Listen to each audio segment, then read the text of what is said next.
نحمده ونصلي على رسوله الكريم أما بعد أعوذ بالله من الشيطان الرجيم بسم الله الرحمن الرحيم رب اشرح لي صدري ويسر لي أمري واحلل عقدة من لساني يفقهوا قولي رب يسر ولا تعسر وتمم بالخير اللهم لا سهل إلا ما جعلته سهلا وأنت تجعل الحزن إذا شئت سهلا اللهم انفعنا بما علمتنا وعلمنا ما ينفعنا وزدنا علما آمین یا رب العالمین۔ آج ہم انشاءاللہ اللہ کی خاص فضل و کرم سے، اس کی خاص رحمت اور توفیق سے سورۃ النساء کی آیت نمبر 23 سے آنورڈ اپنا سبق دیکھیں گے اور کچھ آیات کو سمجھنے کی کوشش کریں گے۔ سب سے پہلے ہم اسی کی حمد اور اسی کا شکر اور اسی کی تعریف کرتے ہیں جس نے ہمیں یہ وقت اور یہ مہلت عطا فرمائی، جس نے ہمیں یہ وسائل، یہ سہولیات، یہ ضروریات، یہ ٹیکنالوجی، یہ رزق اور بے شمار انعام و اکرام اور فضل و کرم ہمارے اوپر کیا، اور خاص کر جس نے ہمارے دلوں میں یہ ڈالا کہ ہم اس بابرکت کلام کو سمجھنے کی کوشش کریں۔ اللہ تعالیٰ سے دعا ہے کہ اس کوشش میں ہمیں استقامت نصیب فرمائے، اس کی صحیح سمجھ اللہ تعالیٰ ہمیں عطا فرمائے، اس کے ذریعے سے اللہ ہمیں اپنی اور اپنے ساتھیوں کی اصلاح کرنے کی توفیق عطا فرمائے، اور دنیا کے ساتھ ساتھ اللہ ہمیں آخرت کی کامیابی اور بھلائی اور اپنا خاص فضل و کرم ہمارے شامل حال رکھے، آمین یا رب العالمین۔ آگے بڑھنے سے پہلے ہم اپنا پچھلا سبق دہراتے ہیں جو کہ آیت نمبر 15 سے لے کر آیت نمبر 22 تک تھا، جس میں اللہ تعالیٰ نے فرمایا، تمہاری عورتوں میں سے جو بے حیائی کا کام کرے ان پر اپنے میں سے 4 گواہ یعنی 4 مرد گواہ طلب کرو، اگر وہ گواہی دے دیں تو ان عورتوں کو گھروں میں قید رکھو یہاں تک کہ موت ان کی عمریں پوری کر دے، یا اللہ تعالیٰ ان کے لیے کوئی اور راستہ نکالے۔ تم میں سے جو 2 افراد ایسا کام کر لیں انہیں ایذا دو، اور اگر وہ توبہ اور اصلاح کر لیں تو ان سے منہ پھیر لو، بے شک اللہ تعالیٰ توبہ قبول کرنے والا اور رحم کرنے والا ہے۔ اللہ تعالیٰ صرف انہی لوگوں کی توبہ قبول فرماتا ہے جو بوجہ نادانی کی وجہ سے کوئی برائی کر گزرے پھر جلد اس سے باز آ جائیں اور توبہ کریں، تو اللہ تعالیٰ بھی ان کی توبہ قبول فرماتا ہے۔ اللہ تعالیٰ بڑے علم والا اور حکمت والا ہے۔ ان کی توبہ نہیں جو برائیاں کرتے چلے جائیں یہاں تک کہ جب ان میں سے کسی کے پاس موت آئے جائے تو کہے کہ میں نے اب توبہ کی، اور ان کی توبہ بھی قبول نہیں جو کفر پر ہی مر جائیں۔ یہی لوگ ہیں جن کے لیے ہم نے المناک عذاب تیار کر رکھا ہے۔ ایمان والو، تمہیں حلال نہیں کہ زبردستی عورتوں کو ورثے میں لے لو، انہیں اس لیے روک نہ رکھو کہ جو تم نے انہیں دے رکھا ہے اس میں سے کچھ لے لو، ہاں یہ اور بات ہے کہ وہ کھلی بے حیائی اور برائی کریں۔ ان کے ساتھ اچھے طریقے سے بود و باش رکھو، گو تم انہیں ناپسند کرو لیکن بہت ممکن ہے کہ تم کسی چیز کو برا جانے اور اللہ تعالیٰ اس میں تمہارے لیے بھلائی کر دے۔ اگر تم ایک بیوی کی جگہ دوسری بیوی کرنا ہی چاہو اور ان میں سے کسی کو تم نے خزانہ کا خزانہ بھی دے رکھا ہو تو بھی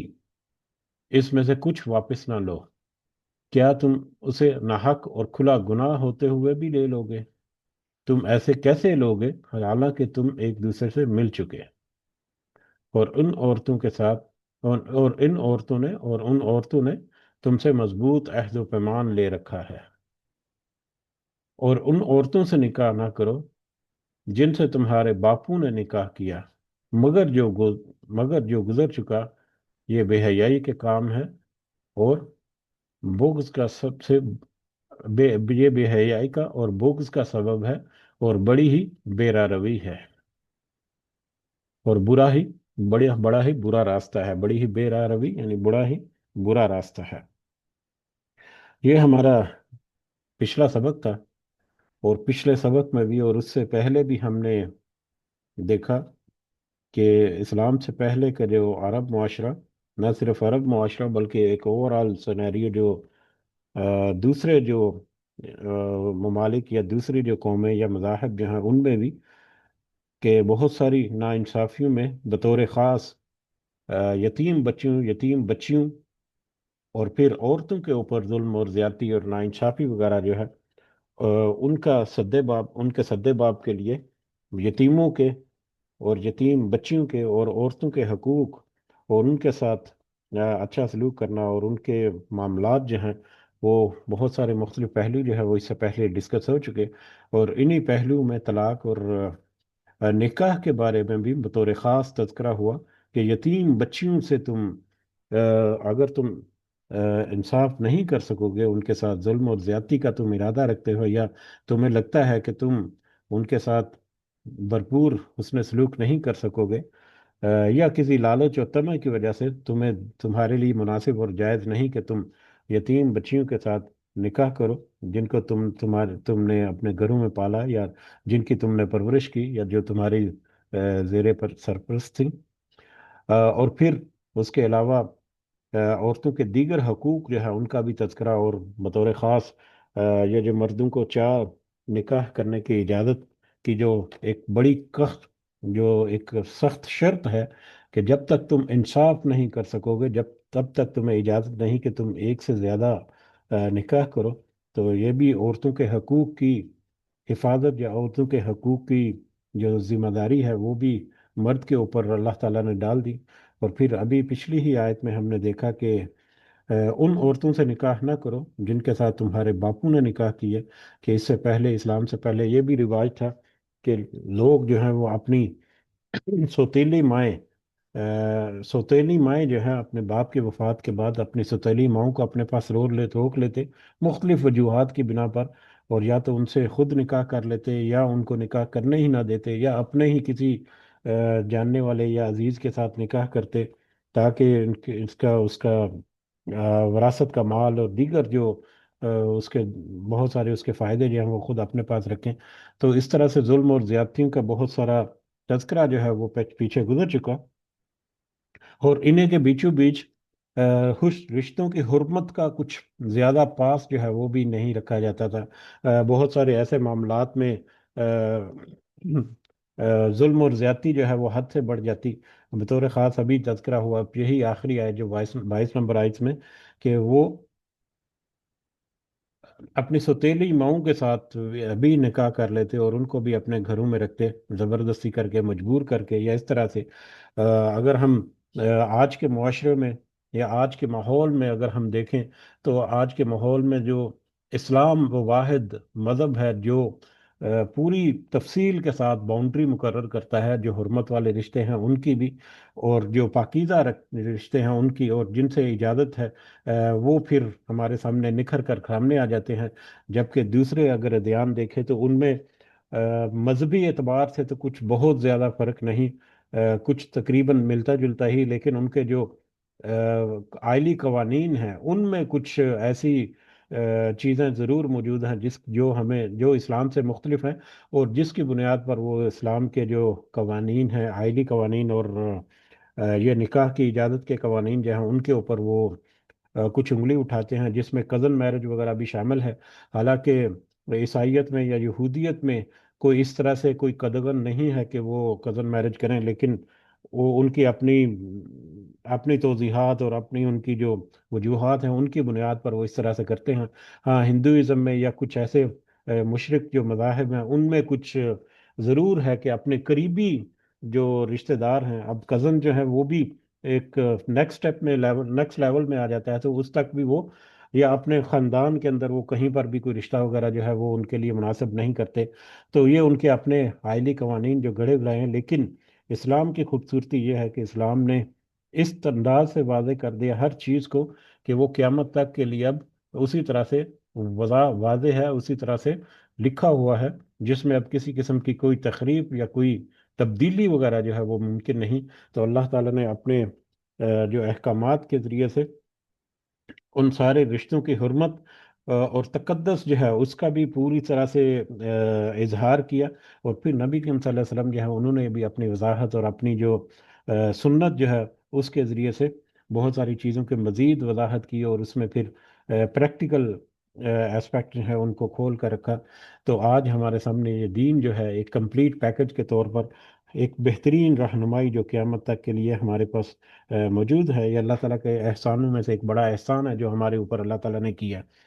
तो बहरहाल इससे मुतल्लिका कुछ छोटी मोटी बातें जो हैं वो हम जैसे आगे बढ़ेंगे तो तज़किरा होगी। अदरवाइज बड़ी सादा सी आयत है, मानी के एतबार से बड़ी वाज़ेह आयत है। लेकिन इसमें एक दो पॉइंट जो हैं वो जब आप आगे आएंगे तो उसके ऊपर हल्की फुल्की सी हम बात करेंगे। आयत नंबर 23 से आज हमारा सब जो शुरू होगा। और हम देखेंगे आयत नंबर 23 और 24 का कुछ हिस्सा। 23 और 24 में अल्लाह ताला ने हुर्मत के जो रिश्ते हैं उनका तज़किरा किया। वो रिश्ते जिनके साथ निकाह जो है वो हराम है, और उन रिश्तों के अलावा दीगर जो रिश्ते हैं या दीगर जो ख़वातीन औरतें हैं या इवन औरतों के लिए मर्द जो हैं वो उनके साथ निकाह वगैरह जो है वो जो जो तरीका इस्लाम में मुरतब किया है कि मतलब कोलो करार करके रजामंदी के साथ महर तय करके बाकी तरतीब जो है उसी तरह से पूरी करके इस्लामी शराइत जो है उनको पूरे करते हुए उनके साथ तुम निकाह करो। इसमें कोई तुम्हारे पास साथ रोक टोक नहीं है। लेकिन कि हुर्मत के रिश्ते जो हैं उनको ज़रूर सामने रखना है, उनका ज़रूर ख्याल रखना है कि कहीं तुमसे कोई जुल्म और ज्यादती ना हो जाए। तो आयत नंबर 23 में और उसके बाद फिर आयत नंबर 24 में जो रिश्ते हुर्मत के जो जिनका तज़किरा है, वैसे तो बहुत सारे मुख्तलिफ अंदाज से उनको पेश किया जा सकता है, लेकिन अगर हम इसमें देखें हुर्मत के रिश्ते और ये जो पर्दे के अहकाम जो है उनमें भी एक बड़ा करीबी ताल्लुक है। उनमें भी एक बड़ा करीबी जो है ना लिंक मौजूद है कि कुछ रिश्ते तो ऐसे हैं जो कि मुस्तकिल तौर पर दायमी तौर पर हराम करार दिए कि अब इनके साथ किसी सूरत पूरी जिंदगी कभी निकाह हो ही नहीं सकता। कुछ रिश्ते ऐसे हैं जो कि जैसे ही इंसान जो पैदा होता है उसके साथ मतलब जुड़े हो जाते हैं, वो भी दायमी रिश्ते हैं। कुछ रिश्ते ऐसे हैं जो कि उसकी रज़ात की वजह से उसके दायमी रिश्ते बन जाते हैं। उसके दूध शरीक जो बहन भाई या दूध शरीक दूसरी दीगर जो मतलब उनके दीगर रिश्तेदार जो हैं वो भी। और फिर कुछ रिश्ते ऐसे हैं जो बाद में जब शादी होती है तो शादी के बाद कुछ रिश्ते जो हैं वो दायमी बन जाते हैं, लेकिन कुछ रिश्ते जो हैं वो आर्जी तौर पर रहते हैं। जैसे ही वो रिश्ता टूटा तो उस सूरत में एक वजह जो है वो कायम हो जाती है, रीज़न एक डेवलप हो जाती है कि अब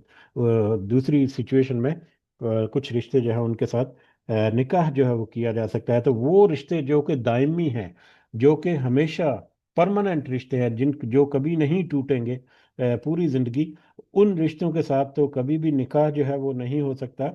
और उसके साथ साथ उनके साथ उस तरह से पर्दा जो है पर्दे के अहकाम भी नहीं है। पर्दे के अहकाम में भी बहुत सारी चीज़ें जो हैं वो मिसकंसेप्शन जो पाई जाती हैं। खासकर पर्दा जो है वो यही समझा जाता है कि घर से बाहर निकलना है तो हिजाब वगैरह करना है और बाकी जो है वो खाली। खैर वो एक अलग से टॉपिक है, वो जाके बड़ी तफसील से जब तज़किरा आएगा तो देखेंगे। लेकिन पर्दे में भी अगर किसी से पर्दा नहीं है भाइयों के साथ औरतों का, या अपने बाप के साथ या दीगर कुछ रिश्तेदारों के साथ जिनके साथ पर्दा नहीं, इसका मतलब ये नहीं कि बेहयाई के साथ और जिस तरह से मर्जी कपड़े पहने और खुले बाल छोड़ के फिरती रहें। लेकिन उनमें भी एक मारूफ तरीका जो है वो हमारा दीन हमें उसकी तरफ रहनुमाई करता है कि अच्छे तरीके से अपने आप को संवार कर अपने जिस्म को ढांप कर उनके सामने आना है। और फिर नामहरम रिश्ते जो हैं उनके सामने तो फिर मजीद मतलब उसके जो अगला लेवल जो है पर्दे का वो होता है। बाहर वो रिश्ते जो परमानेंट हैं, अबदी नौयत के हैं या दायमी नौयत के हैं, उनके साथ निकाह जो है वो भी हराम है और पर्दा भी उस तरह से नहीं है। लेकिन वो रिश्ते जो वक्ती तौर पर हराम है, लेकिन हो सकता है कि कल को वो उनमें हुर्मत जो है वो ख़त्म हो जाए। तो ऐसी सूरत में ایک تو نکاح جو ہے وہ بھی اس کی سچویشن بھی واضح ہو جاتی ہے، اور دوسرا پردہ جو ہے ان کے درمیان، ان رشتوں کے درمیان، وہ بھی فرض ہے۔ تو یہ ایک فرق ہے۔ اس کے علاوہ اگر ہم دیکھیں آیت نمبر 23 اور 24 میں جن رشتوں کا تذکرہ ہمیں ملے گا، جب ہم آیت کا ترجمہ کریں گے تو وہ ہمیں ون بائی ون ہمارے سامنے آ جائے گی۔ تو سب سے پہلے جو ہے وہ صلبی رشتے یا سگے رشتے، وہ سگے رشتے جو جیسے ہی انسان کی پیدائش ہوتی ہے تو اس کے ساتھ وہ جڑ جاتے ہیں، جیسے کہ ماں ماں ہوگی، بہن ہوگی، اور اس کے علاوہ پھپھی اور خالہ وغیرہ ہوگی، جو قریبی اس کے صلبی رشتے جو ہیں، اس کی اپنی بہن بھائی، اس کی ماں کی بہنیں، اور دیگر، اور اس کی جو باپ جو ہیں اس کی بہنیں۔ تو یہ جو ہیں جو صلبی رشتے ہیں، دائمی رشتے ہیں یا سگے رشتے ہیں۔ اس کے بعد پھر جب وہ بچہ جو ہے اگر وہ کسی کی رضاعت میں آتا ہے یا کسی کے ساتھ رضائی رشتے جو ہے اگر اس کے بن جاتے ہیں، دودھ شریک، تو دودھ شریک رشتے جو ہیں وہ کچھ ہیں، جس میں رضائی ماں ہے اور رضائی بہن ہے۔ رضائی ماں جس کا اس نے دودھ پیا، اور اس ماں کی جو ہے بیٹی، وہ بھی رضائی دودھ شریک بہن جو ہے وہ بھی دائمی حرمت میں آ جاتی ہے۔ اور احادیث سے ہمیں مزید رہنمائی ملتی ہے کہ یہ جو رضاعت کے رشتے جو ہیں وہ در حقیقت نسبی رشتوں کے میں کنورٹ ہو جاتے ہیں، نسبی رشتے۔ اب نسبی رشتے ہمارے کیا تھے؟ وہ 7 رشتے ہیں جن کا تذکرہ ہمیں پہلی آیت میں ملے گا۔ تو وہی 7 رشتے جو رضاعت کے ساتھ جڑے ہوئے ہیں وہ بھی سارے کے سارے جو ہیں وہ حرام ہو جائیں گے رضاعت کی وجہ سے۔ یہ حدیث جو ہے اس میں ہمیں پتہ چلتا ہے۔ اس کے بعد تیسری کیٹیگری جو ہے، وہ جب انسان جوان ہوتا ہے اور اس کا نکاح جب ہوتا ہے تو سسرالی رشتے جو ہیں، اور سسرالی رشتے جو ہیں ان میں ساس اور بہو جو ہے، اپنی ساس جو ہے وہ بھی ابدی طور پر اس کے لیے، دائمی طور پر اس کے لیے حرام ہو جائے گی۔ چاہے خدا نہ خواستہ اگر اس نے بیوی کو طلاق دے بھی دی تو اس بیوی کی جو ماں تھی وہ اس کے لیے اب دائمی حرمت رکھتی ہے۔ اسی طرح سے بیٹے کی، سگے بیٹے کی بہو، سگے بیٹے کی جو بیوی ہے، بہو جو ہے، سگی بہو، وہ بھی دائمی حرمت میں آ جائے گی۔ اگرچہ وہ بیٹا جو ہے خدا نہ خواستہ اگر وہ طلاق بھی دے دیتا ہے یا اس کی وفات ہو جاتی ہے خدا نہ خواستہ، تو ایسی صورت میں بھی وہ دائمی حرمت کے اندر رہے گی۔ اور اس کے بعد کوئی بھی ایک عورت جو کہ شادی شدہ ہے، کوئی بھی ایک عورت جو کہ شادی شدہ ہے، جب تک کہ وہ کسی کے نکاح میں ہے، وہ کسی دوسرے مرد کے لیے حرام ہے۔ تو یہ بھی ایک وقتی حرمت ہے کہ جب تک کہ وہ کسی دوسرے کے عقد نکاح میں ہے، دوسرا اس کو خدا نہ خواستہ طلاق دے دے یا اس کی وفات کی وجہ سے اگر وہ اپنی عدت وغیرہ کمپلیٹ کرتی ہے تو اس کے بعد وہ کسی دوسرے مرد کے ساتھ نکاح کر سکتی ہے۔ تو ایسے یہ جو ہے یہ غیر محرم رشتہ ہے، اور اس میں بھی پردہ جو ہے وہ لازم فرض ہوتا ہے۔ اور اسی طرح سے بیوی کی بہن جو ہے، یعنی سالی جس کو کہتے ہیں، وہ ایک بڑا کریٹیکل اور بڑا ایک سینسیٹیو یہ جو رشتہ ہے، اس کے بارے میں بہت زیادہ خیال نہیں رکھا جاتا، جبکہ حدیث میں ہمیں ملتا ہے کہ دیور جو ہے وہ تو موت ہے، یعنی دیور اور بھابھی کا رشتہ جو ہے وہ اس قدر مطلب حرمت والا ہے، اور اس قدر وہ، سوری، اس قدر وہ اس میں پردہ جو ہے وہ لازم ہے، لیکن ہمارے معاشرے میں اس کا بہت ہی مطلب کم جو ہے وہ پاس رکھا جاتا ہے، تقریباً بالکل ہی نہیں کیا جاتا۔ بہرحال اس میں بھی ہمیں اپنے معاملات کو ریویو کرنے کی ضرورت ہے۔ تو بیوی کی بہن جو ہے یا سالی، اور اس کے علاوہ احادیث سے ہمیں پتہ چلتا ہے کہ بیوی کی جو بیوی کے ساتھ اس کی جو پھوپھی ہے یا اس کی جو خالہ وغیرہ ہے، اس کو بھی نکاح میں جمع کرنا وہ اس کی اجازت نہیں ہے۔ تو یعنی کہ احادیث سے مطابق بیوی کی جو پھوپھی ہے یا خالہ وغیرہ جو ہے وہ بھی اسی وقتی حرمت میں آ جاتی ہے، اور ان کے ساتھ بھی پردہ جو ہے وہ فرض ہوتا ہے۔ اسی طرح سے بہنوئی اور دیور کا رشتہ جو ہے، جیسا کہ ابھی تذکرہ ہوا، یہ بھی ایک بڑا کریٹیکل ایک معاملہ جو ہے وہ ہوتا ہے۔ تو اس طرح کے رشتے جو ہیں وہ ہمیں ملیں گے جن کے ساتھ بالکل یہ حرام ہے نکاح کرنا، اور ان کے علاوہ باقی جو عورتیں ہیں ان کو پھر اللہ تعالیٰ نے اجازت دی کہ کس طرح سے معروف طریقے سے ان کے ساتھ تم نکاح کرو، اور ان کو پھر نکاح کرنے کے لیے ضروری ہے کہ ان کی مرضی جو ہے وہ بھی شامل ہو، ان کو مہر جو ہے وہ بھی تم ادا کرو، اور ان کے ساتھ تمہارا نکاح کرنے کا مقصد جو ہے وہ زندگی گزارنے کا ہونا چاہیے، عارضی نفع حاصل کرنا یا شہوت رانی جو ہے وہ تمہارا مقصد جو ہے وہ نہیں ہونا چاہیے۔ تو یہ بہرحال ایک تمہید یا ایک خلاصہ ہے جو آج کے سبق کا جو ہم نے تذکرہ کیا، تاکہ ہم جب آگے بڑھیں تو ہمارے ذہنوں میں ایک خاکہ سا ہو، اس خاکے کے تحت ہم آسانی سے انشاءاللہ ان آیات کو سمجھ بھی سکیں گے۔ تو شروع کرتے ہیں آج کا ہمارا سبق، آیت نمبر 23 سے۔ اعوذ باللہ من الشیطان الرجیم۔ حرمت علیکم امہاتکم، وہ حرام کر دی گئی ہیں تم پر تمہاری مائیں۔ یہ تمہاری مائیں چاہے تمہاری سگی مائیں ہیں، چاہے سوتیلی مائیں ہیں، جو ابھی پچھلی ہی آیت میں جس کا تذکرہ ہوا کہ اپنی سوتیلی ماؤں کے ساتھ وہ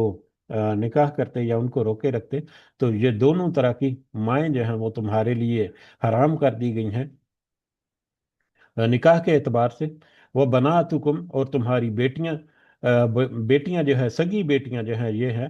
منہ بولی بیٹیاں جو ہیں وہ ان کے بارے میں بھی یہاں پر احتیاط کی ضرورت ہے کہ منہ بولی بیٹیاں اور منہ بولے بیٹے جو ہیں وہ سگے رشتوں کا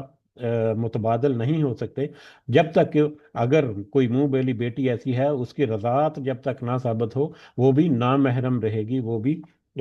غیر محرم رہے گی۔ تو اس معاملے میں بھی ہمیں کچھ احتیاط کرنے کی ضرورت ہے، کیونکہ بہت ساری ہماری فیملیز ہیں جو کہ کچھ بچے جو ہیں وہ لے کر پالتے ہیں بچے نہ ہونے کی صورت میں، یا کئی دفعہ ہوتا ہے کہ کسی کے ہاں لڑکیاں ہی لڑکیاں ہیں، کوئی لڑکا نہیں ہے تو کسی لڑکے کو گود لے لیا، یا کسی کے ہاں لڑکے ہی لڑکے ہیں تو لڑکی نہیں ہے تو کوئی کسی لڑکی کو گود لے لیا۔ تو ایسی صورت میں اسلام ہمیں یہ کچھ راستے دکھاتا ہے کہ کوئی ممکن صورت ہو تو رضاعت کے ذریعے سے اس کی حرمت جو ہے وہ مطلب اپنا لیں یا ثابت کر لیں، وگرنہ وہ نامحرم ہی رشتہ رہے گا۔ ایون کہ جن لڑکوں یا لڑکیوں کے آپس میں پرورش ہو رہی ہے وہ آپس میں بھی اسی طرح سے نامحرم ہوں گے۔ تو سگے بیٹی اور بیٹیاں جو ہیں یا رضاعت والی جو ہیں وہ آگے جا کر آ جائے گا، وہ بھی تمہارے لیے حرام ہے۔ یہ اب جو رشتے جو ہیں وہ مرد کی نسبت سے تذکرہ کیا جا رہا ہے کہ عورتیں جو ہیں وہ حرام ہے، آٹومیٹیکلی عورتوں کی نسبت سے مرد جو ہے وہ بھی اسی طرح سے حرام ہوتے چلے جاتے ہیں۔ وہ اخواتکم، اور تمہاری بہنیں، سگی بہنیں جو ہیں تمہاری، وہ اماتکم، اور تمہاری پھوپھیاں، وہ خالاتکم، اور تمہاری خالائیں۔ یہ خالائیں اور پھوپھیاں جو ہیں یہ بھی وہ سگے رشتے جو ہیں، سگے والدین اور سگے جو رشتے ہیں ان کی نسبت سے۔ وہ بنات الاخی، اور بھائی کی بیٹیاں، بھائی کی بیٹیاں یعنی بتیجیاں جو ہیں۔ وہ بنات الاختی، اور بہن کی بیٹیاں یعنی بھانجیاں۔ اور یہ 7 رشتے جو ہیں، ایک مائیں، نمبر 2 بہنیں، نمبر 3 نمبر 2 بیٹیاں، نمبر 3 بہنیں، نمبر 4 پھوپھیاں، نمبر 5 خالائیں، نمبر 6 بھائی کی بیٹیاں یعنی بتیجیاں، اور نمبر 7 بہن کی بیٹیاں یعنی بھانجیاں۔ یہ 7 صلبی رشتے ہیں یا حقیقی رشتے ایسے ہیں جن کے ساتھ کسی بھی صورت میں نکاح جو ہے وہ حرام ہے۔ اور انہی 7 رشتوں کے آگے پھر آگے جو رضائی جو رشتے ہیں وہ آ جاتے ہیں۔ وہ امہاتکم، اور تمہاری مائیں، اللہ تی ارضعنکم، جنہوں نے تمہیں دودھ پلایا ہو، یعنی تمہاری دودھ پلانے والی مائیں جو ہیں وہ بھی تمہارے لیے حرام ہے۔ وہ اخواتکم من رضاعتی، اور تمہاری بہنیں دودھ سے، اور وہ تمہاری بہنیں جو تمہاری دودھ شریک بہنیں ہیں، جن کے ساتھ تمہارا دودھ جو ہے وہ شریک ہوا۔ رضاعت کے بارے میں ہلکا پھلکا ایک تذکرہ اس سے پہلے ہوا تھا کہ رضاعت جو ہے ایک تو دودھ پینے کی جو عمر ہے اس عمر میں ثابت ہوتی ہے، حدیث سے ہمیں اس کے پتہ چلتا ہے۔ اور دوسرا رضاعت کے ذریعے سے ایک ٹیکنیکلی بڑا امپورٹنٹ ہے کہ رضاعت کے ذریعے سے جو رشتے جو ہیں وہ ڈیولپ ہوتے ہیں،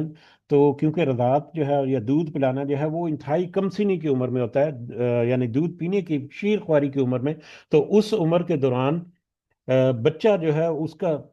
عام سادہ الفاظ میں کہہ لیں کہ اس کا جسم جو ہے وہ کچا ہوتا ہے، وہ اس کا جسم جو ہے وہ ڈیولپ ہو رہا ہوتا ہے۔ تو ماں کا دودھ جب وہ پیتا ہے تو ماں کے دودھ کے کچھ اجزاء جو ہیں وہ اس کے جسم کا حصہ ہو جاتے ہیں اور جینیٹیکلی اس کے اوپر اثر انداز ہوتے ہیں، جس کی وجہ سے وہ رضاعت جو ہے وہ ثابت ہو جاتی ہے۔ جبکہ بعد میں جب وہ پختہ عمر میں چلا جاتا ہے تو اس وقت، کیونکہ اس کا جسم، اس کا گوشت بہت اور ہڈیاں جو ہے وہ مضبوط ہو چکی ہیں، تو اس وقت وہ جتنا مرضی اس طرح سے دودھ وودھ پیے تو اس طرح سے رضاعت جو ہے وہ ثابت نہیں ہوتی۔ یہ ٹیکنیکلی بھی ہمارے پاس سامنے کچھ ایویڈنسز آتے ہیں۔ تو لہذا رضاعت جو ہے اس کے ذریعے سے جو رشتے ثابت ہوتے ہیں وہ جو صلبی رشتے جو ہیں وہ بھی رضاعت کے رشتے کے ذریعے سے حرمت کے رشتوں میں داخل ہو جاتے ہیں، جیسا کہ بخاری اور مسلم کی ایک روایت ہے सैयदा आयशा रज़ी अल्लाह ताला अन्हा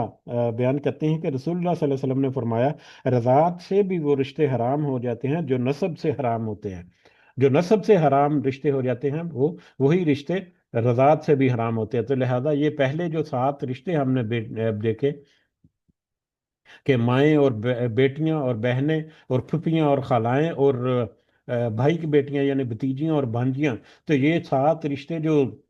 सगे रिश्ते हैं, रज़ात के जो रिश्ते हैं, वो भी उसी तरह से हराम समझे जाते हैं हमें हमारी अहादीस की रूह से। तो बहरहाल वापस आते हैं, वह उम्महातुकुम अल्लाती अर्दअनकुम व अखवातुकुम मिनर रज़ा, और तुम्हारी वो माएँ जिन्होंने तुम्हें दूध पिलाया हो, और तुम्हारी दूध शरीक बहनें, व उम्महातु निसाइकुम, और तुम्हारी औरतों की माएँ यानी तुम्हारी सास जो है वो भी, अब ये भी अबती हुर्मत में आ जाती हैं।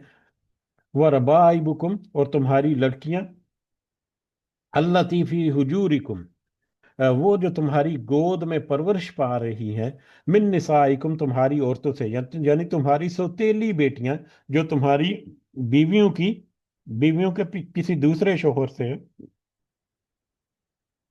अल्लाती दखल तुम बिहिन्ना, वो उन बीवियों से जिनके ऊपर तुम दाखिल हो चुके, यानी जिनके साथ तुमने अपना इज़्दवाजी ताल्लुक कायम कर रखा है, उनसे जो तुम्हारी सौतेली बेटियां जो हैं वो भी तुम्हारे लिए हराम है। यानी सौतेली बेटियां उन बीवियों के जिनके साथ ताल्लुक के जो कायम हो सकता है। फ़ाइन लम तकूनु दखल तुम, हाँ अगर तुम सब दाखिल नहीं हुए बिहिन्ना उन पर, फला जुनाह अलैकुम, तो फिर तुम्हारे लिए कोई गुनाह नहीं कि तुम उन लड़कियों से निकाह कर लो। यानी अगर उन बीवियों के साथ कोई इज़्दवाजी ताल्लुक कायम नहीं हुआ, तो ऐसी सूरत में तुम्हारे लिए जायज़ है कि उन बीवियों को तलाक देकर, या उन बीवियों से अगर तुम्हारी तलाक हो जाती है तो, या वफात हो जाती है, तो तुम उनकी बेटियों से, उन सौतेली बेटियों से तुम शादी कर सकते हो। ऐसा कई दफ़ा मुमकिन हो सकता है, किसी शादीशुदा बच्ची वाली औरत से किसी ने निकाह किया, लेकिन रुखसती से पहले किसी वजह से वो तलाक हो गई, या खुदा ना खास्ता रुखसती से पहले वो बीवी जो है वो अगर फोत हो गई और अभी तक रुखसती नहीं हुई, तो ऐसी सूरत में उसकी जो सतीली बेटी जो है, जो उस मनकूहा की जो बेटी है, जो कि सतीली है किसी दूसरे शोहर से, उसके साथ ऐसी सूरत में निकाह जो है वो हो सकता है। अदरवाइज अगर इज़्दवाजी ताल्लुक जो है वो कायम हो गया, तो उसके बाद वो सौतीली बेटी जो है वो भी हमेशा के लिए हराम हो जाएगी, तो वे भी हुर्मत के हिस्सों में आ जाती है। वह हलाइलुन वह हलाइलु अबनाइकुम, और बीवियां तुम्हारे, वह हलाइलु अबनाइकुम, और बीवियां तुम्हारे बेटों की, यानी तुम्हारी बहुएं, तुम्हारी बेटों की बीवियां, सगे बेटों की बीवियां, यानी ये मुंह बेले बेटों की बीवियां नहीं, ये सगे बेटों की बीवियां, यानी बहुएं जो हैं वो भी, अल्लाज़ीना मिन अस्लाबिकुम, वो बेटे जो तुम्हारी सुल्ब से हों, तुम्हारी पीठ से हों, या तुम्हारे सगे बेटे जो हैं, तुम्हारे सुल्बी बेटे जो हैं, वो उनकी बहुएं जो, उनकी बीवियां जो हैं, वो भी तुम्हारे लिए अबदी तौर पर हराम है, दायमी तौर पर हराम है। वान तजमाऊ बैनल उख्तयैन, और ना कि, और ये कि तुम जमा करो दो बहनों को एक निकाह में। इसी तरह से दो बहनों को एक निकाह में जमा करना जो है, उसको भी यहाँ पर मना कर दिया गया। यानी एक बहन अगर है, अगर एक बीवी है, तो उसकी बहन जो है उसके साथ निकाह करना, जब तक कि वो बीवी जो है वो इक़्द निकाह में है, वो हराम है, मना है। इसी तरह से हदीस में हमें पता चलता है कि बीवी की बहन के अलावा बीवी की जो फुफियाँ और खालाएं जो है, वो भी इसी तरह से हराम है, जिस तरह से दो बहनों को एक जगह पे जमा करना है। जैसा कि बुखारी की एक रिवायत है हजरत अबू हुरैरा रज़ी अल्लाह तआला अन्हु से, कि रसूलुल्लाह सल्लल्लाहु अलैहि वसल्लम ने फरमाया, फुफी और भतीजी, खाला और भांजी को एक निकाह में जमा ना किया जाए। इसी तरह से अबू दाऊद और तिरमिज़ी में एक और रिवायत है, ये भी हजरत अबू हुरैरा से ही है, कि रसूलुल्लाह सल्लल्लाहु अलैहि वसल्लम ने फरमाया, रसूलुल्लाह सल्लल्लाहु अलैहि वसल्लम ने मना फरमाया कि किसी औरत से उसकी फुफी पर निकाह ना किया जाए, या किसी फूफी से उसकी भतीजी पर निकाह किया जाए, या किसी औरत से उसकी खाला पर निकाह किया जाए, या खाला से उसकी भांजी पर निकाह किया जाए। यानी ना बड़ी या पर ना छोटी पर, ना ही छोटी पर बड़ी से निकाह किया जाए। यानी एक बीवी जो है, ना ही उसकी भांजी और भतीजी से निकाह किया जाए, ना ही उसकी फूफी और खाला से निकाह किया जाए। तो इस एतबार से उन हदीस की रूह से बहन के जो करीबी रिश्ते जो हैं, जो हमारे सगे रिश्तों में भी शामिल हैं, यानी भतीजी और भांजी और खाला और फूफी, उसी तरह से बहन के जो रिश्ते हैं, ये बहन की निस्बत जो है वो को के आर्जी तौर पर है, लेकिन जब तक वो बीवी जो है वो अक़्द निकाह में, वो सारे रिश्ते जो हैं वो भी हराम हैं। तो ये भी आर्जी हुर्मत में या वक्ती हुर्मत में ये रिश्ते जो आ जाते हैं वो उस तरह से हराम होंगे, इल्ला कद मा सलफ। अलबत्ता जो पहले गुजर चुका है, इससे पहले जो कुछ हो चुका, उसकी अल्लाह ताला ने यहाँ पर हमें कहने के माफ़ी दे दी, या अल्लाह ताला ने यहाँ पर जिक्र कर दिया कि इससे पहले कोई रस्म और रिवाज ऐसे थे, इससे पहले तुम्हारे पास कोई कानून ऐसे नहीं थे, या इससे पहले जहालत की वजह से अगर तुम कुछ कुछ कर सके, तो ऐसी सूरत में तुम्हारे लिए अब माफी है, लेकिन आइंदा से तुम्हारे लिए ऐसा करना किसी भी सूरत इजाजत नहीं है। इसकी भी बहुत सारी रिवायात हमें मिलती हैं। मसनद अहमद की एक रिवायत है, तिरमिज़ी में भी है। हजरत फिरोज दैलमी रज़ी अल्लाह तआला अन्हु बयान करते हैं कि जब मैं मुसलमान हुआ तो मेरी दो बीवियां थीं और वो आपस में बहनें थीं। नबी करीम सल्लल्लाहु अलैहि वसल्लम ने मुझे हुक्म दिया कि उनमें से किसी एक को, जिसको तुम चाहो, तलाक दे दो। तो उससे पहले जहां तक मुमकिन होता सहाबा कराम ने फिर रुजू किया और अपने मामलात की इस्लाह की। लेकिन उससे पहले जो गुजर चुका, मिसाल के तौर पर कुछ बच्चे जो हैं वो भी अगर ऐसे रिश्तों से डेवलप हो चुके, मतलब बड़े हो चुके, तब उन बच्चों की निस्बत से कहना कि वो हराम थे या इस तरह से वो तरह से, तो ये किसी तरह से मुनासिब है। जब अल्लाह ताला ने जब माफ़ कर दिया, तो इंसान जो है उसको भी उसके ऊपर कोई बात करने का कोई इख्तियार या इजाज़त नहीं है। इससे पहले भूल चूक में कोई कोई जहालत की वजह से कुछ हो सका, तो अब उसकी माफ़ी अल्लाह ताला ने दे दी। इन्न अल्लाह काना गफूर रहीमा, बेशक अल्लाह ताला बहुत बख्शने वाला और बहुत मेहरबान है। अल्लाह ताला तो यकीनन जिसने तौबा की सही मानों में, अल्लाह ताला उसको ज़रूर बख्शेगा भी, और उसके ऊपर अल्लाह ताला मेहरबान भी होगा। यहाँ पर अल्हम्दुलिल्लाह हमारा पारा नंबर 4 जो है वो भी मुकम्मल हुआ। अगले पारे की तरफ बढ़ते हैं, और आगे बढ़ते ही हम देखते हैं प्रोफेसर अब्दुर्रहमान ताहिर, जो कि इस इस जो मिसबाहुल कुरान के जो मुअल्लिफ हैं वो, या उनकी पूरी टीम जो है, हमें उनको भी दुआ में ज़रूर याद रखना चाहिए। ना सिर्फ हम, बल्कि बहुत सारी जगहों पर मैंने देखा है कि ये जो मुसहफ है मिसबाहुल कुरान, इसको इस्तेमाल करके एक्सप्लेनेशन वगैरह दी जाती है, तर्जुमा वगैरह तफसीर वगैरह कराई जाती है। तो इनके हक में हमें दुआ ज़रूर करनी चाहिए। हम तो ज़रूर यकीनन उनको नहीं जानते, लेकिन हमारे साथ उनका ताल्लुक जो है वो बड़ा मजबूत है। अल्लाह ताला उनको और उनकी पूरी टीम को और ऐसे सारे लोगों को बहुत ज़्यादा अजर अजीम दुनिया में भी अता फरमाए, और आखिरत में भी बेहतरीन बदला जो है वो अता फरमाए, आमीन। आगे बढ़ते हैं, पारा नंबर 5 आज हमारा शुरू होता है साथ ही। वल मुहसनात, और शोहर वाली औरतें, मिनन निसाई, औरतों में से, और औरतों में से वो औरतें जो कि शोहर वाली हैं, यानी शादीशुदा औरतें जो हैं, जो किसी भी तौर पर जो कि गैर महरम रिश्ते हैं, लेकिन जब तक कि वो किसी के अक़्द निकाह में है, तब तक वो दूसरे मर्दों के लिए हराम है। तो लिहाजा कोई भी ऐसी औरत जो शादीशुदा हो, जब तक कि वो शादी से आज़ाद ना हो जाए, चाहे खुदा ना खास्ता तलाक की सूरत में, या वो अपने शोहर की वफात की सूरत में, और बाद में इद्दत वगैरह का जितना भी जो कवानीन है उन वो उसके मुताबिक वो जब तक पाक ना हो जाए, तब तक वो किसी दूसरे के साथ मर्द के लिए उसके निकाह की इजाज़त नहीं है। तो वो, और शोहर वाली औरतें, वो मनकूहा औरतें या शादीशुदा औरतें, वो भी तुम्हारे लिए हराम है कि तुम उनके ऊपर नज़र रखो इस तरह की कोई भी, इल्ला मा मलकत ऐमानुकुम। हाँ, अलबत्ता वो शोहर वाली औरतें जो तुम्हारी जिसके तुम मालिक हो जाएं, तुम्हारे दाएं हाथ, या वो शोहर वाली औरतें जो तुम्हारी मिल्कियत में आ जाएं, या तुम्हारी जो जो तुम्हारी लोंडियां बन जाए। अब लोंडियों के बारे में बड़ा एक एक अलग से एक बड़ा टॉपिक है। अगरचे लोंडियों का सिलसिला जो है अब तकरीबन क्या, बल्कि बिल्कुल मुकम्मल ख़त्म हो चुका, लेकिन इस्लाम में यहाँ पर जो हमें इजाज़तें मिलती हैं उसमें खूबसूरती हमें ज़रूर मिलती है। बेशुमार इसके पहलू जो हैं वो हमें मिलते हैं, लेकिन हम इस्लाम की खूबसूरती, या किस खूबसूरत अंदाज से इस्लाम ने तदारक किया या ख़ात्मा किया इस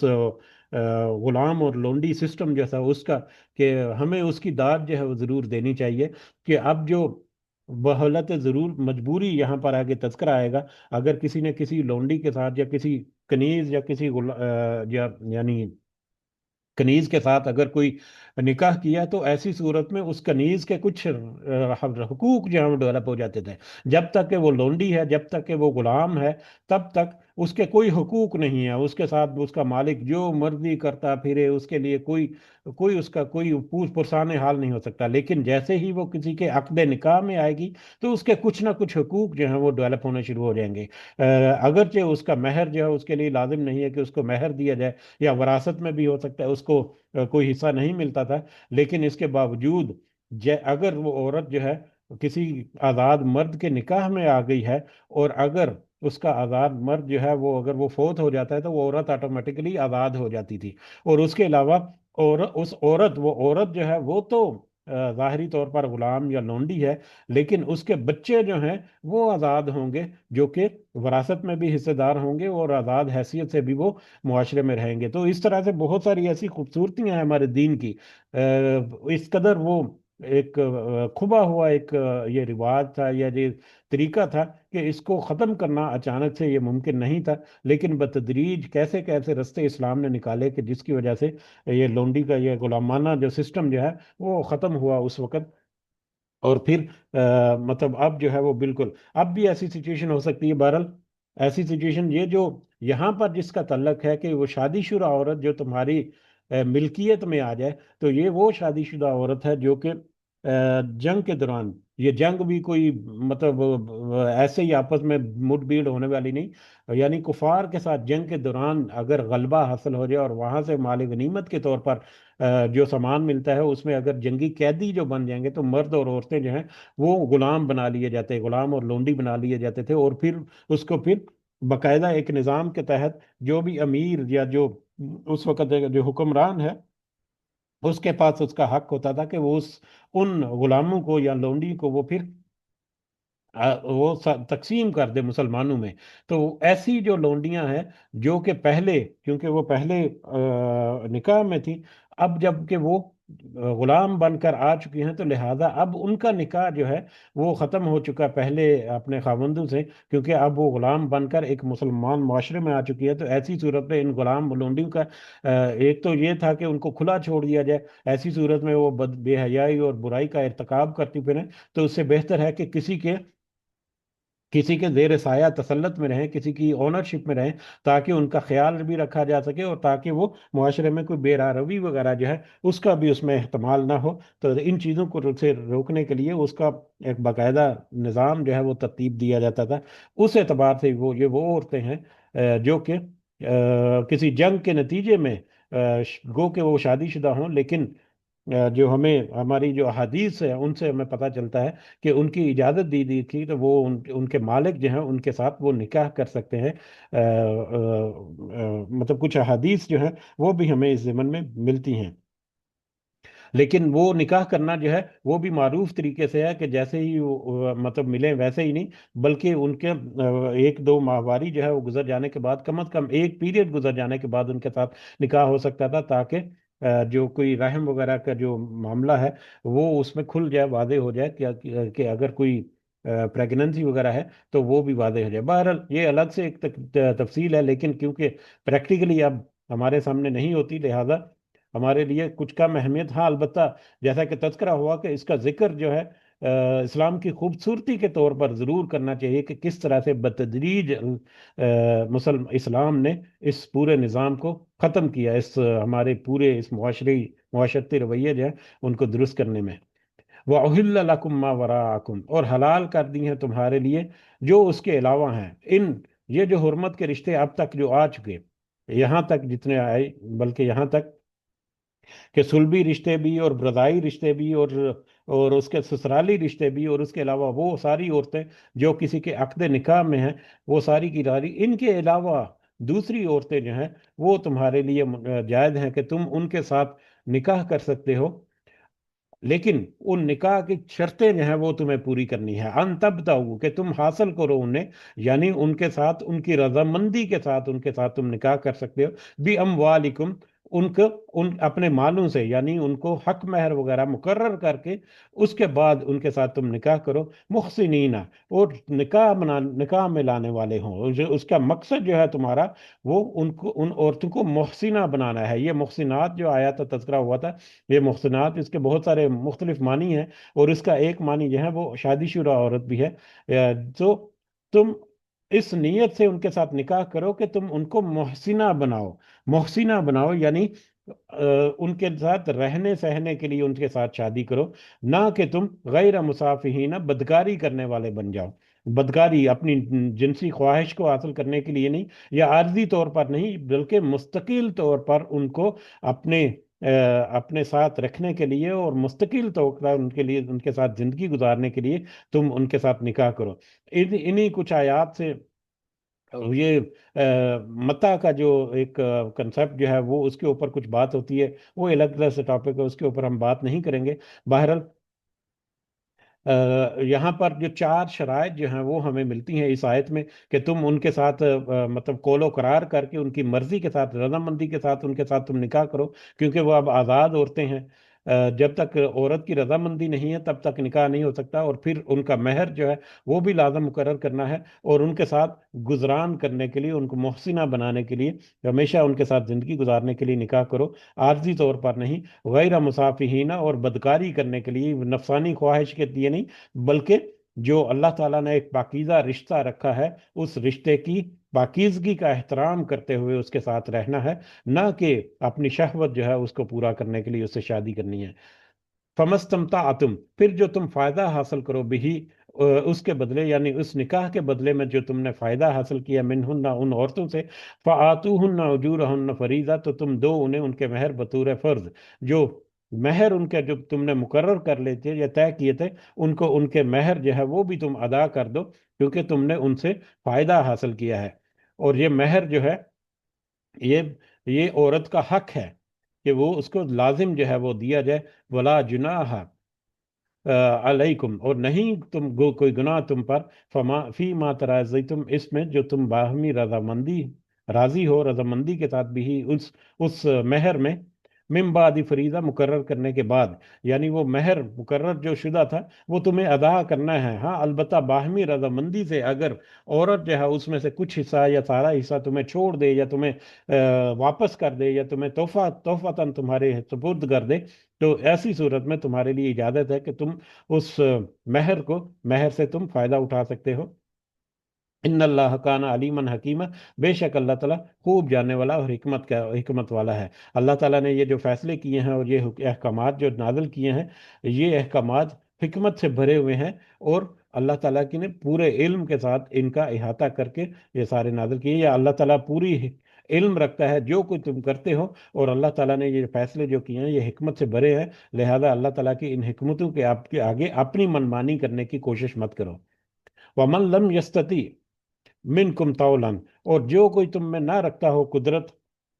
अन किया कि वो निकाह करे, अल मुहसनात अल मुमिनाती, आज़ाद मोमिन औरतों से, और तुम में से कोई अगर इस्तात ना रखता हो कि किसी आज़ाद मोमिना से तुम शादी करे, फमन ला मलकत फमिम्मा मलकत ऐमानुकुम, तो तुम उससे निकाह कर ले जो मालिक बने हैं तुम्हारे दाएं हाथ, मिन फतायातिकुमुल मुमिनात, तुम्हारी मोमिन कनीज़ें जो हैं उनमें से। अगर कोई तुम में से इसकी ताकत नहीं रखता कि तुम आज़ाद मोमिना से तुम शादी कर सको, तो फिर तुम्हारे लिए इजाजत है कि तुम किसी गुलाम, जो किसी लौंडी या कनीज मोमिना जो औरत है, तुम उसके साथ निकाह कर लो। अब यहाँ पर बहुत सारी सिचुएशन है, अब खासकर उस दौर के मुआशरे में तो बहुत ज़्यादा देखा जाता था कि हसब नसब जो है वो देखा जाता था, माल और दौलत वगैरह जो देखी जाती थी, औरत जो है उसको,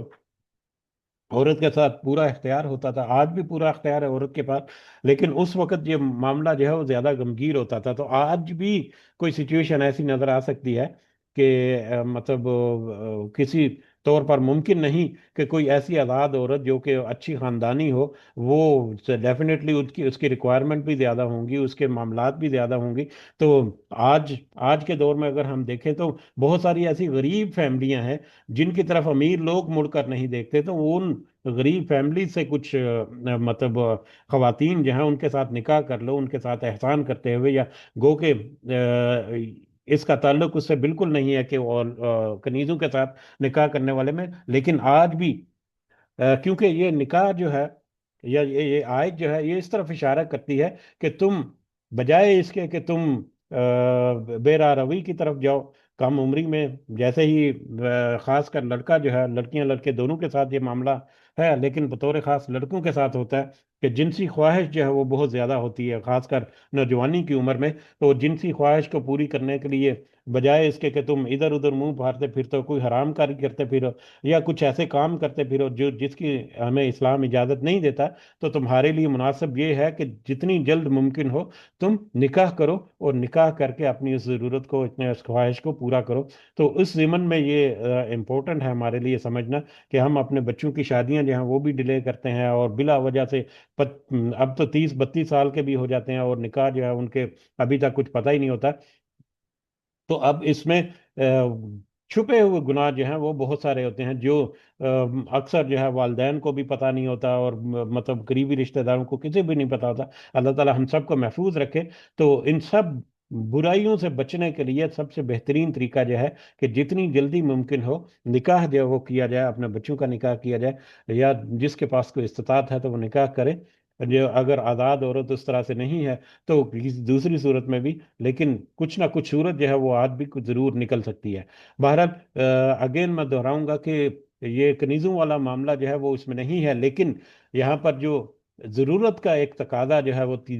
ہمیں اس آیت میں ملتا ہے کہ نکاح بجائے اس کے کہ بے راہ روی کی طرف جائے، نکاح کی طرف توجہ ہونی چاہیے. تو اس صورت میں ہمیں صورتیں نکالنی چاہیے اپنے لیے یا اپنی اولاد کے لیے، اپنے بچوں کے لیے. تو بہرحال یہاں پر اگر تم آزاد مومنہ سے شادی کرنے کی استطاعت نہیں رکھتے تو پھر تمہارے لیے اجازت ہے کہ تم کسی مومنہ کنیز سے تم نکاح کر لو. واللہ عالم بایمانکم، اور اللہ تعالیٰ خوب جاننے والا ہے تمہارے ایمان کو. اللہ تعالیٰ تمہاری ایمان کی مضبوطی کو جانتا ہے کہ تم کس طرح سے خدا نہ خواستہ چھپے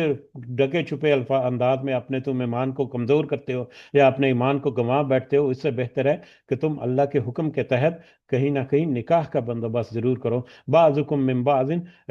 تمہارے بعض میں سے بعض، یعنی کہ یہ عورتوں کا یہاں پر ہے کہ آزاد عورتیں جس طرح سے آزاد عورتیں ہیں، اسی طرح سے غلام عورتیں جو ہیں، کنیزیں جو ہیں، وہ بھی اسی طرح سے عورتیں ہیں. لہذا تم ان کے ساتھ بھی اگر نکاح کرنا چاہو تو کر سکتے ہو، اس میں بھی کوئی آر نہیں ہے، کیونکہ وہ بھی برابر حقوق رکھنے والی، یعنی انسانیت کے تحت وہ بھی جذبات رکھنے والی عورتیں ہیں. فن کی ہن بِإِذْنِ أَهْلِهِنَّ، تو تم سب نکاح کر لو ان لونڈیوں سے اجازت سے ان کے مالکوں کی، اور تم ان کے مالکوں کی اجازت سے ان کے نکاح کرو. یعنی اگر کسی غلام یا کنیز کے ساتھ بھی نکاح کرنا ہے تو ایسے ہی نہیں، بلکہ وہ بھی کسی معروف طریقے سے ہے کہ ان کا جو مالک جو ہے وہ اس کا ولی ہے در حقیقت. تو اس ولی کی مرضی کے ساتھ تم ان کے ساتھ نکاح کرو. وَآتُوهُنَّ أُجُورُهُنَّ بِالْمَعْرُوفِ، اور تم دو انہیں ان کے مہر دستور کے مطابق، ان کے معروف اچھے انداز سے، جتنے تمہاری استطاعت ہے اس کے مطابق تم کے ان کے مہر جو ہے وہ بھی مقرر کرو. محسنات، وہ لونڈیاں جو ہیں وہ پاک دامن ہوں، غیر مصافحات، نہ کہ بدکاری کرنے والی، ولا متخذاتی اخدان، اور نہ ہی بنانے والی ہوں چھپے دوست. اب یہ کنیزوں اور لونڈیوں کے بارے میں یہ بھی ایک کہہ لیں کہ ایک نیگیٹو پوائنٹ یا اس طرح سے معاملات ہوتے ہیں کہ وہ ڈکے چھپے الفاظ، ڈکے چھپے انداز میں کسی کے ساتھ کوئی یاری دوستی بنائی ہوئی ہے، کسی کے ساتھ وہ بدکاریاں کریں، کیونکہ اس کے ان کے حقوق سلب ہوتے ہیں. تو وہ بھی اپنے اس طرح کی مطلب خواہشات کو پورا کرنے کے لیے اس طرح سے مطلب بدکاری والے طریقے جو ہیں وہ اپناتی ہیں، اور یہ بعد میں پھر وہ عادت بھی بن جاتی ہے. تو لہٰذا ان لونڈیوں کے ساتھ یا ان کزینوں کے ساتھ جب تم نکاح کرو تو ان کے ساتھ معاملے میں یہ بھی دیکھ لو کہ وہ پاک دامن ہو، نہ کہ وہ کوئی بدکاری کرنے والی اور چھپے چھپے انداز میں کچھ ایسی حرام کاریاں کرنے والی یا اپنے دوست یار رکھنے والی عورتیں ہوں. ان سے تم احتیاط رکھو. مومنہ جو عورت ہے اس کے ساتھ تم نکاح کرو. فائزہ اخسینہ، فائزہ اخسنہ، پھر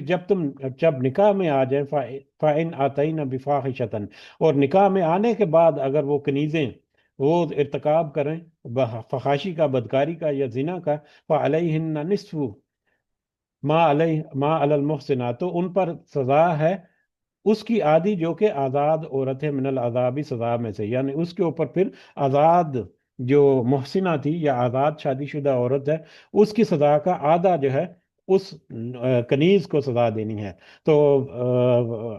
جو آزاد شادی شدہ عورت یا مرد دونوں کی جو زنا کی سزا جو ہے وہ ہے 100 کوڑے اور پھر رجم، 100 کوڑے مارنا اور رجم کرنا۔ اب 100 کوڑے کا تو 50 کوڑے سزا ہو جاتی ہے، لیکن رجم کا آدھا جو ہے وہ ممکن نہیں ہے۔ تو لہذا جو مفسرین جو لکھتے ہیں اس کے مطابق جو جو غلام یا کنیز جو ہے اگر وہ بدکاری کرے، بدفعلی کرے اس کے نکاح کے بعد، تو اسی صورت میں اس کو 50 کوڑے مارنے کی سزا جو ہے اس کے لیے مختص ہے۔ ذالک لمن خشیہ، یہ اس لیے ہے کہ جو ڈرے الانتا منکم، گناہ میں پڑ جانے سے تم میں سے۔ یہ اس لیے، یہ اجازت اس لیے دی ہے تم مردوں کو کہ تم اگر آزاد عورتیں تمہیں میسر نہیں تو تم کسی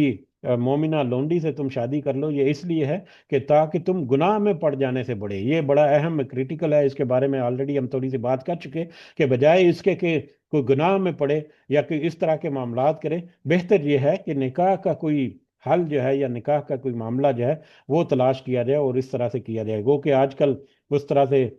جیسا کہ تذکرہ ہوا لونڈیوں اور کنیزوں والا معاملہ نہیں ہے، لیکن پھر بھی بہت ساری صورتیں جو ہے وہ نکل سکتی ہیں۔ ضرور ہمیں اس کے اوپر توجہ دینی چاہیے۔ وَأَن تَصْبِرُوا خَيْرٌ لَكُمْ، اور اگر تم صبر کرو تو یہ تمہارے لیے بہتر ہے، یعنی بجائے اس کے کہ گناہ میں تم پڑ جاؤ، تمہارے لیے بہتر یہی ہے کہ تم صبر کرو، اپنے معاملات کو، اپنے ایمان کو مضبوط کرو، اور ایسے گناہوں سے بچنے کے لیے خاص کر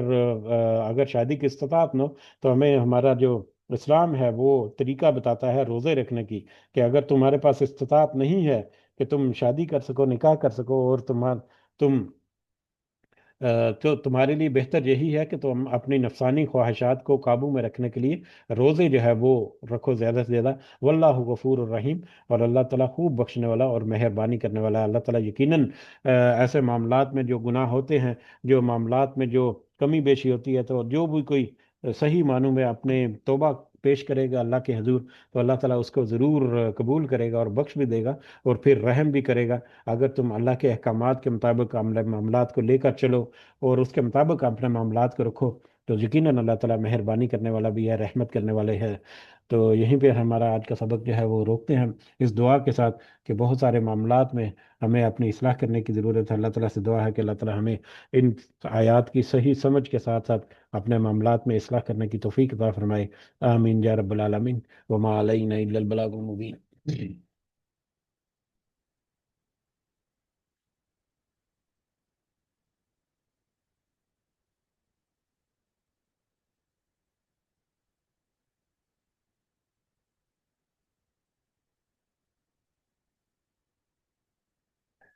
جی جزاکم اللہ خیر کثیرہ، سب کو دعا میں ضرور یاد رکھیں۔ اللہ تعالیٰ سب کا حامی و ناصر ہو، ہمارے معاملات میں اللہ تعالیٰ اپنی خاص مدد و خاص رہنمائی عطا فرمائے۔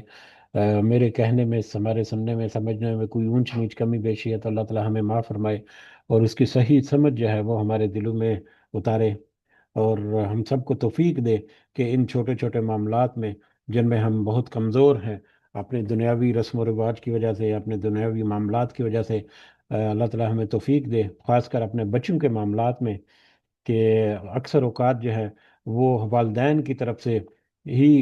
مطلب اس طرح کے معاملات ہوتے ہیں کہ جب تک وہ سیٹ نہ ہو جائے، جب تک کہ وہ کوئی کاروبار نہ کر لے، جب تک کہ وہ کہیں پر اچھی طرح سے اپنا مکان نہ بنا لے، جب تک کہ اپنی بہنوں کا وہ نہ کر دے، تو بہرحال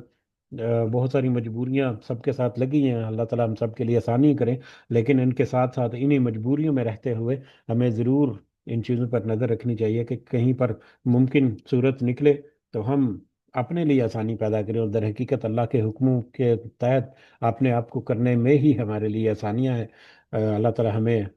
ہماری جو آزمائشیں ہیں ان کو ہمارے لیے آسان کرے۔ چلتے چلتے بس ایک چھوٹا سا واقعہ جو ہے وہ اچانک مجھے یاد آ گیا اسی نسبت سے، ایک فائدہ کی چیز، گو کہ یقیناً ہمارے سامنے ہوگا کہ میں نے سن 1990 میں نے میٹرک کیا۔ تو جب میں نے میٹرک کیا تو اس وقت میرا کلاس فیلو تھا ایک جو بالکل ہمارے ساتھ رہتا تھا، اس میں موبائل وغیرہ نہیں ہوتے تھے۔ تو میٹرک کے بعد میں نے ایک کالج میں ایڈمیشن لے لیا، وہ شاید کراچی چلا گیا، ہمارا کنیکشن جو ہے وہ ڈسکنیکٹ ہو گیا، کوئی رابطہ وغیرہ نہیں۔ تو 90 کے بعد 97 या 98 में जब मैं मास्टर्स कर रहा था, तो उस वक्त अचानक वो मेरा दोस्त जो है वो मुझे मिलने के लिए आया घर में। और उसके साथ 3-4 साल का बच्चा भी था, 4 साल का होगा तकरीबन।